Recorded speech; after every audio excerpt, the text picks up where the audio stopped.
La Monserrato vince 1-0 contro il progetto Sant'Elia nella finale regionale della categoria allievi e rappresenterà la Sardegna nella fase nazionale che comincerà la prossima settimana.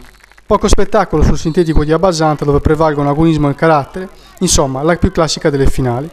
Il primo pericolo lo crea la Monserrato, scambio sulla sinistra tra Rubato e Pischedda che va sul fondo, ma al suo centro non trova nessun compagno a chiudere sul primo palo.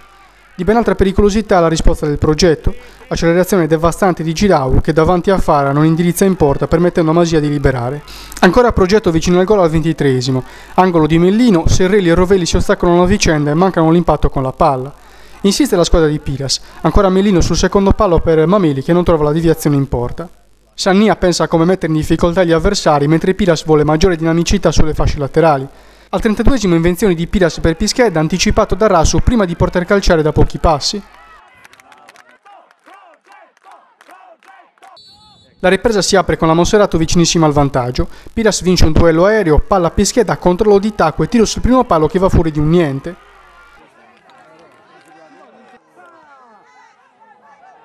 L'ingresso di Merella dà profondità alla squadra di Sannia. Qui il numero 11 scatta sul filo del fuorigioco, ma poi perde l'attimo buono e viene chiuso dall'ottimo Serra e da Rassu.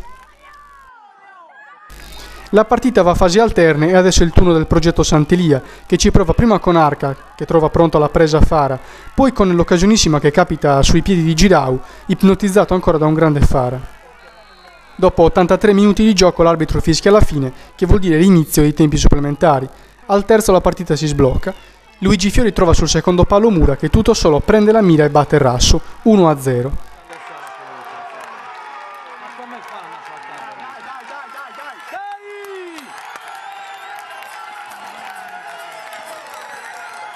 Incontenibile la gioia dei biancocelesti e dei loro sostenitori, mentre il presidente Cardia inizia a mostrarsi preoccupato.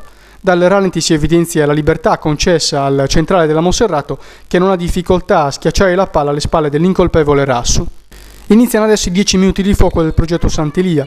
Al quinto punizione di Serrelli, Segui colpisce di testa e Pecco ancora di testa batte Fara, ma il gioco è fermo per un fuorigioco segnalato dal primo assistente dell'arbitro. Il rallenti evidenzia al momento del tocco di Segui la presenza di Pecco, cerchiato in verde, un passo più avanti di tutti. Al settimo ancora Girau si inventa dal niente un cross per Espis che tutto solo colpisce di testa ma manda la palla sulle gambe di Rubato.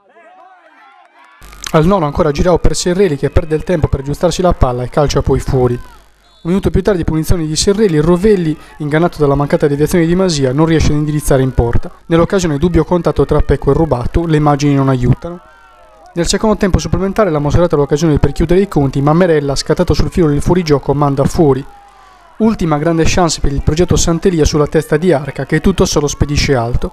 Era l'ultima occasione, la Monserrato è campione regionale allievi 2010-2011.